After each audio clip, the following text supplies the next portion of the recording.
YouTube, how's it going? The Goat House is back with some more NFL draft prospect rankings by position. We're on to the offensive linemen, ranking the tackles and the interior offensive linemen all in this video, but those are separate, of course. Went through quarterbacks, running backs, receivers, and tight ends. Those are already up on the channel. We have other draft content like mock drafts and a lot more on the way before, during, and after the draft. We got you covered fully here, so make sure you like, subscribe, turn notifications on.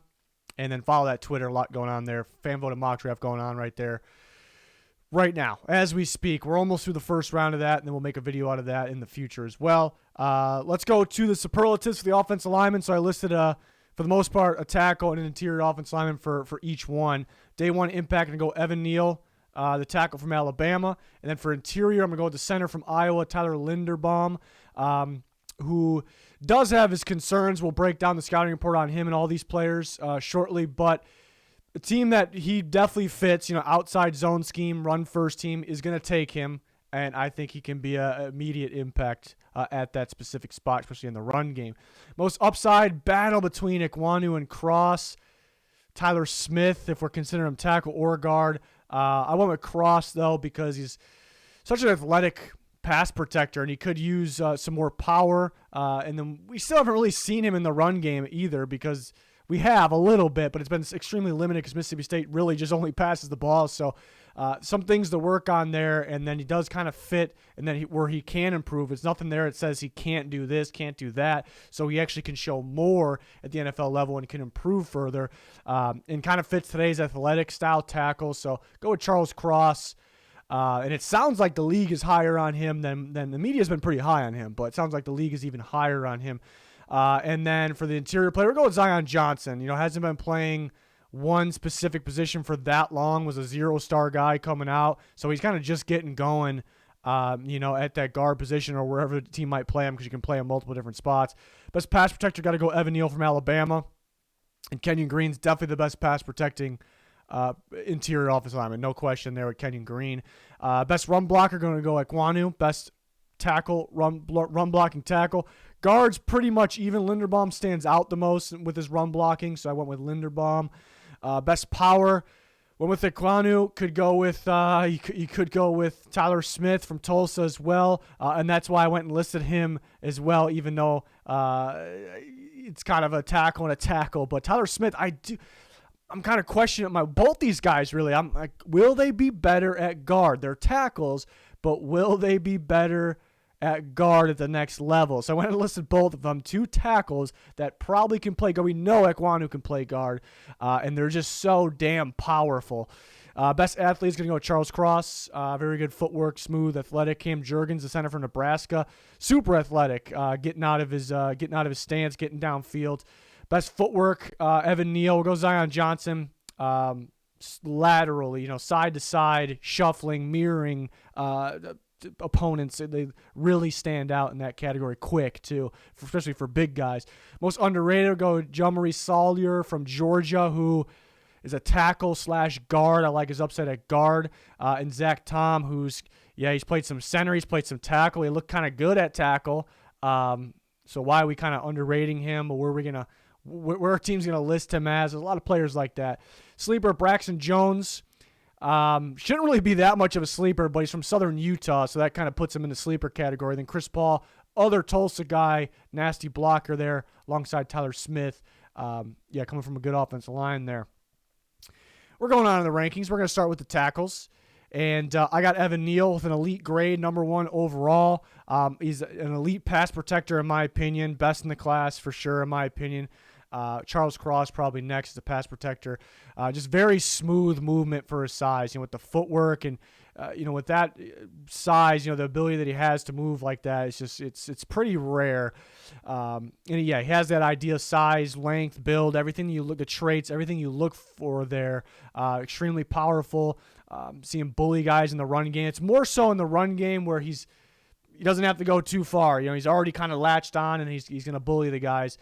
My favorite thing, though, is his reads, his reads and his switches. If there's a delayed blitz or he reads a blitz, if it's not delayed, the stunts, he is so good at switching, so smooth at switching and picking them up. It's like nothing even happened. Nothing unique happened from that defense. I think it's the best I've ever seen. I really do in that category. So love me some Evan Neal.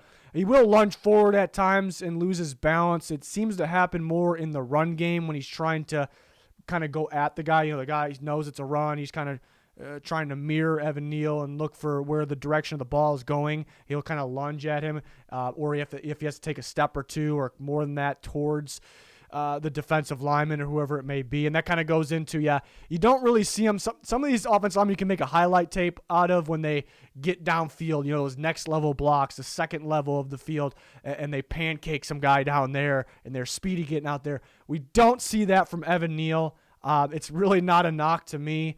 He's going to protect the quarterback at a very high level. He's very smart. He can work on his balance a little bit, but there's some things like I said, how smart he is, the way he switches and reads blitzes, everything might be the best I've ever seen. So I'm going to go Evan Neal at 1.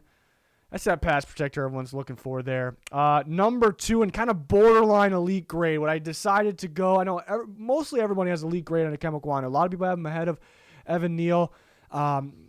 Mainly the upside I factored in the versatility. I kind of decided to go with elite because of that, but he does have some negatives that make me a little cautious about putting him at that high of a category, but he's so fun to watch.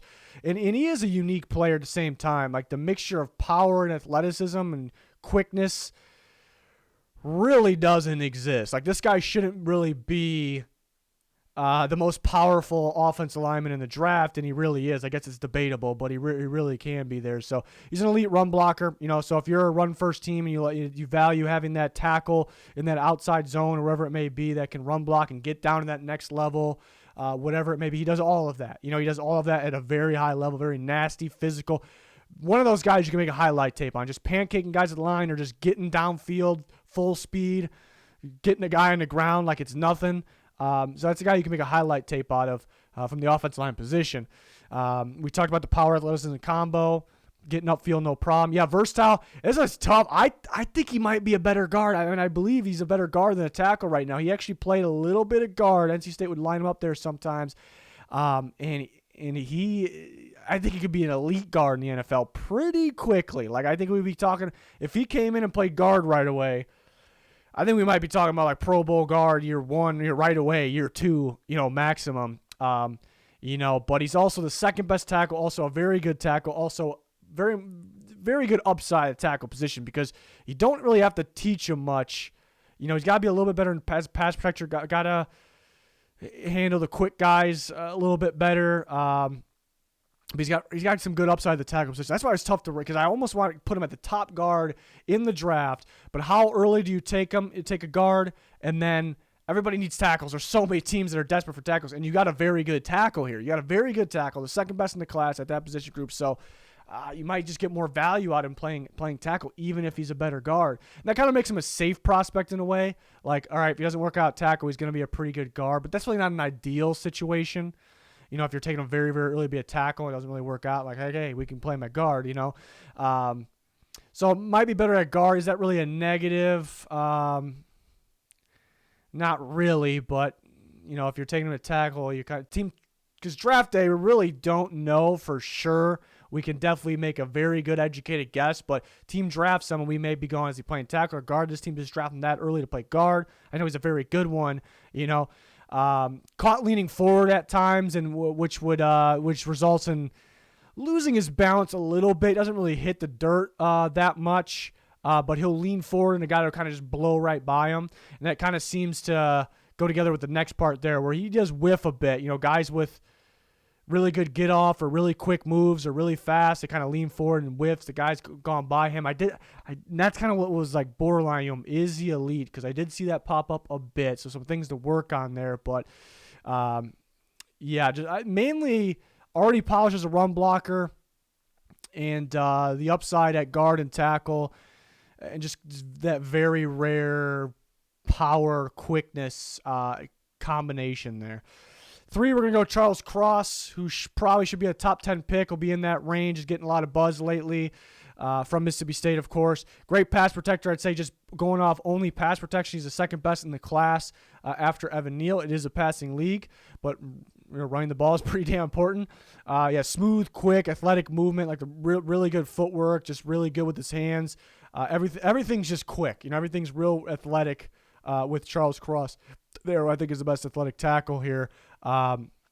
Today's game is mainly pass first and kind of gearing towards the most athletic tackles. It seems like today it's not used to be most powerful, so that he kind of fits that, in pass protection snaps constantly at Mississippi State, has that athleticism, almost kind of gives you vibes of, I guess, what teams are doing with their right tackles, but he only played left at Mississippi State. Definitely could use more strength, power.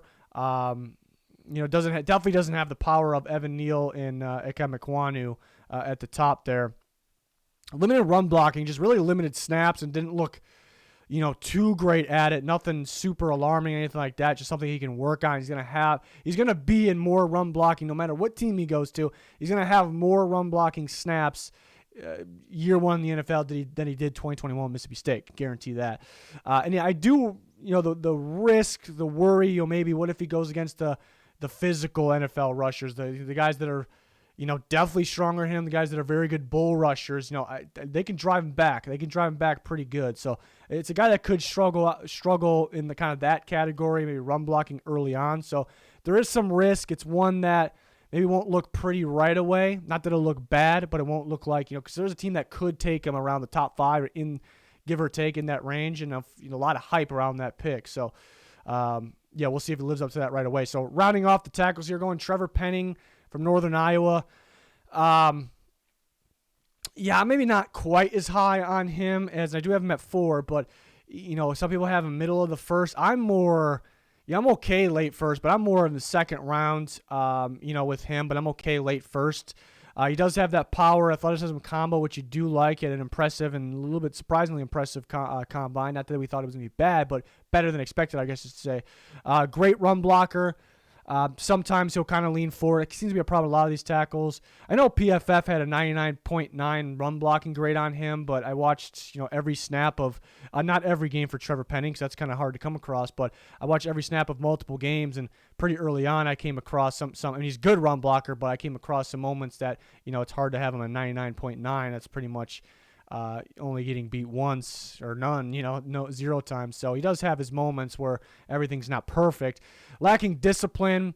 There's a difference between, he is a nasty blocker, physical. You like that, but there is a difference between that and then kind of getting a little dirty after the play. There's times where he kind of makes it a mission of his to, number one mission on his mind is let me go frustrate this guy, even if it's after the snap. And I think it gets a little too out of hand. So could he get called for those penalties? The NFL, they've been throwing the flag a little bit more on things like that lately. We talked about the balance sometimes. Bernard Ryman from Central Michigan. Upside with more reps, because remember, he came in as a tight end, so he's kind of just getting going as a tackle. So that tells me, and he's been being talked about as a potential first round. Feel more comfortable with him in the second round. But that's pretty damn good for a guy that's moved from tight end to tackle not too long ago. Very smooth, quick-footed athlete, obviously. So I do like that. Could fit that outside zone. Kind of could get out in space.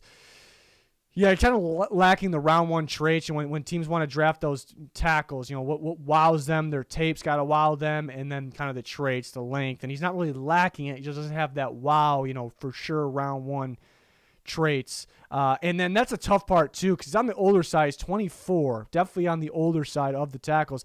And that's tough because does that almost cancel out the upside? I like to think not, because he's barely been at the position. He's going to continue to get better, but it's weird that one of the more upside guys is also the oldest guy at the group. I think it's a little weird.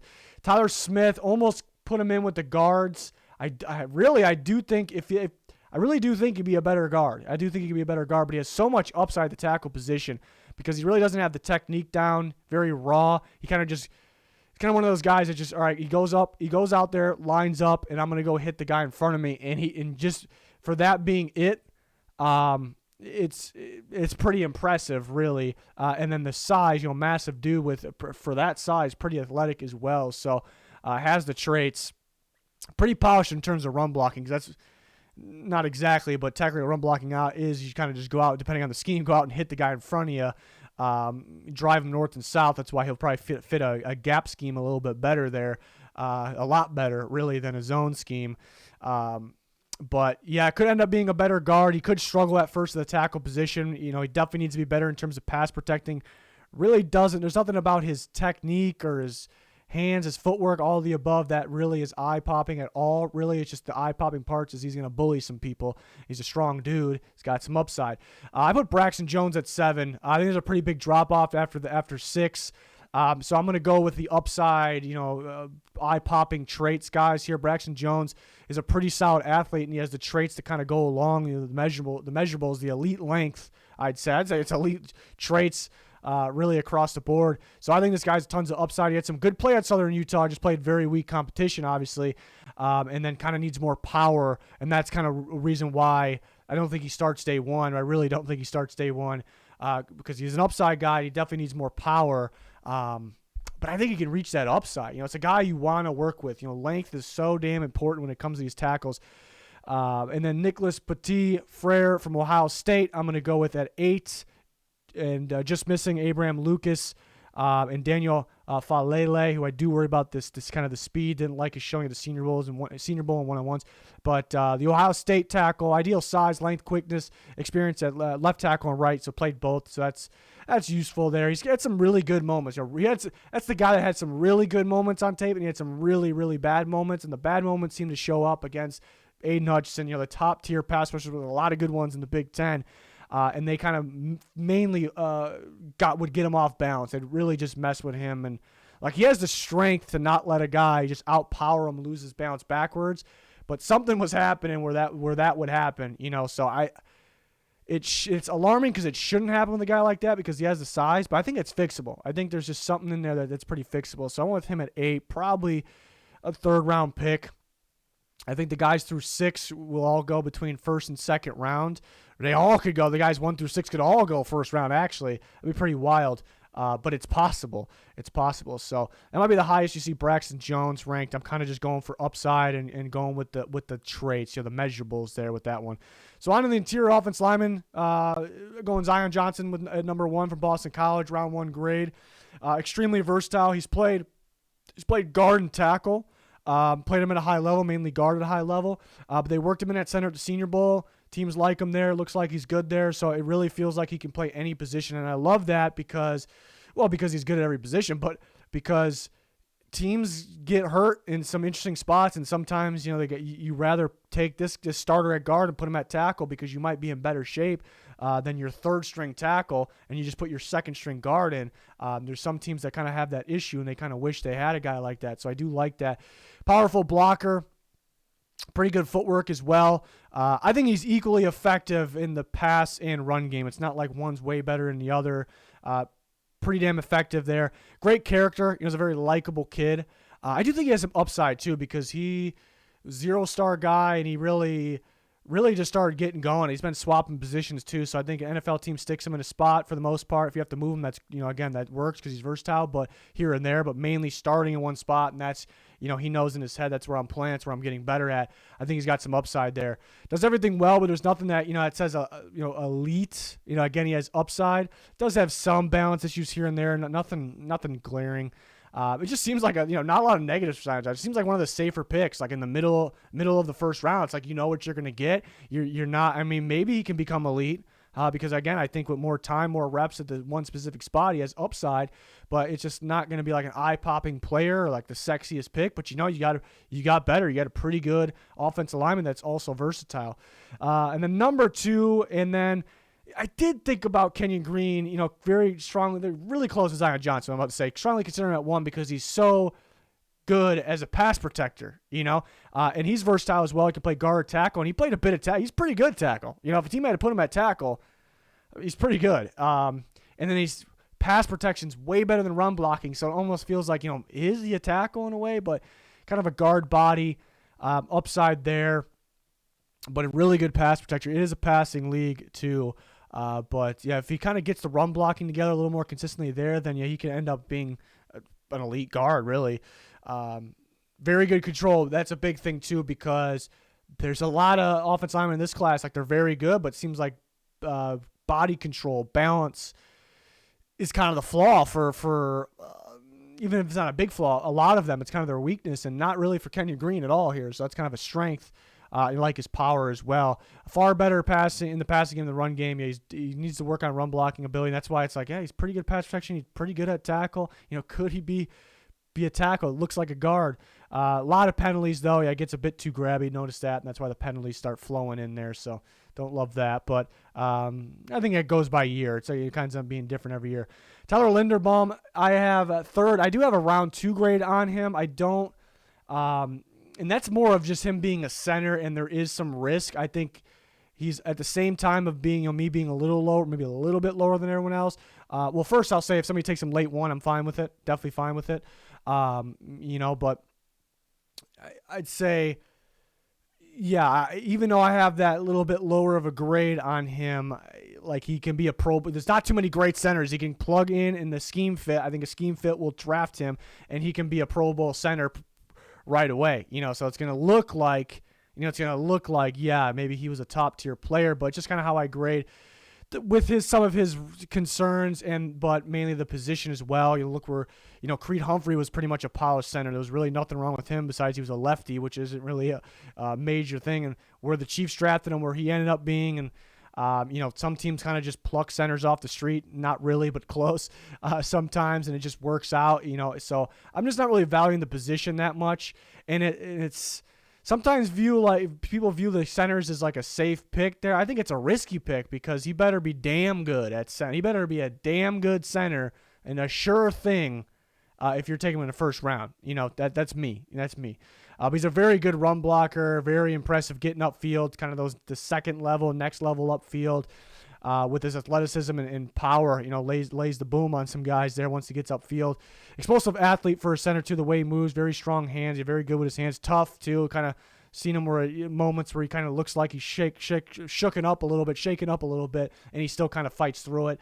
Why pass him? Yeah, he's lacking the ideal traits. You want to see length at the offensive lineman position.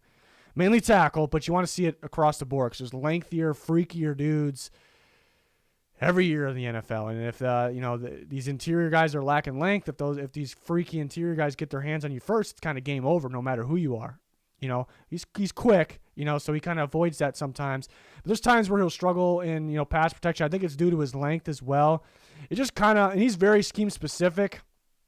So he's going to go to the right scheme. Right scheme will draft him, and he's going to look good there. He's going to be good. He's going to look good. He could struggle at pass protection at times, but there's only a handful of teams that would take him. So where do you value him in terms of your grade? So that's where I'm at. I think he needs a team that is going to run the ball a lot, but they mainly have to be an outside zone offense because that's where he's going to fit. He's not going to fit a gap scheme. Just mainly going to be that outside zone. It does remind me of a little bit of Garrett Bradbury, who was at NC State. The Vikings drafted him a few years ago. It looked like a sure thing center. You kind of can make a highlight tape of him in run blocking, getting downfield. And then the Vikings draft him. It didn't end up being a sure thing. He's very good run blocking, but he really struggles with the pass protection with guys that are just freakier and lengthier than him. And it kind of reminds me, I think Linderbaum's probably a little bit better, but it doesn't hold a whole lot of value to me. But he's valuable and he's good. So I'm not saying I'm not saying he's lacking those things. And then finishing off here, John Marie Saulier from Georgia, who played tackle for them, but they would move him around to different spots. He showed some good play at guard. I like him at guard. I think he has some good upside there. He's a very, very strong. Has had some penalties at times, but very strong. Got that experience with that good Georgia offensive line. It's, they kind of, Andrew Thomas played left tackle for Georgia before John Marie Saulier, and they kind of moved him around a bit. And you're starting to wonder, is Andrew Thomas, maybe more right tackle or is he inside? And Saulier, I think he actually sticks on that position change where he has more upside. Cam Jurgens be 5, the Nebraska center. He's a great athlete, also good at getting upfield. Kind of like Linderbaum. I think, maybe he's a little more athletic than him, but Linderbaum's going to have a little bit more power, especially in his hands, than Jurgens. Likely only a center. Could use some more power on him. Maybe more bulk would help. Darian Kinnard at number 6 from Kentucky actually played tackle. But I do like, feels like a guard, doesn't move around a whole lot, not the best athlete in the world, but very powerful. Just feels like he can be a really good guard. So some upside at the guard position, can play tackle if you need him to. But yeah, doesn't and very good in run blocking. Just doesn't have that guard experience, so maybe a little bit risky. But I feel pretty good about him moving. Cole Strange from Chattanooga. Yeah, very quick, really quick and explosive off the ball. Like kind of getting to his target. If he has to cut block, get across the line there. See him making some good blocks upfield. He has that guard center versatility. Definitely could use more power. Played the weaker competition. And another Central Michigan guy we talked about, one at the tackle position, but Luke Godecki from Central Michigan, who played tackle actually, but he's definitely projected as a guard. And that's the thing with him, limited experience, especially where we're probably going to move him at the guard position, but very good run blocking tackle, just really gives you that upside guard vibes. So I really like these, some of these tackles that kind of they give you vibes of being guards, and their build and measurables kind of say guard as well. I think they'll be better than some guys that have played guards. A little bit of risk doing that, but I think I like the upside there with those types of players. And we got a few of them. Sawyer, at least, we saw him line up at guard and move around a bit in Georgia's scheme there. But those are my offensive line rankings, tackles, and interior here in one video. We're moving on to defense next. So excited about that. We're going to get through all the position rankings. We'll have a big board. We'll have mock drafts and a lot more here leading up to the draft, during the draft, and after the draft. We got you covered. Like, subscribe, turn notifications on. Follow us on Twitter. It's very important. Link down below. That's going to do it. Thanks for watching. Goodbye.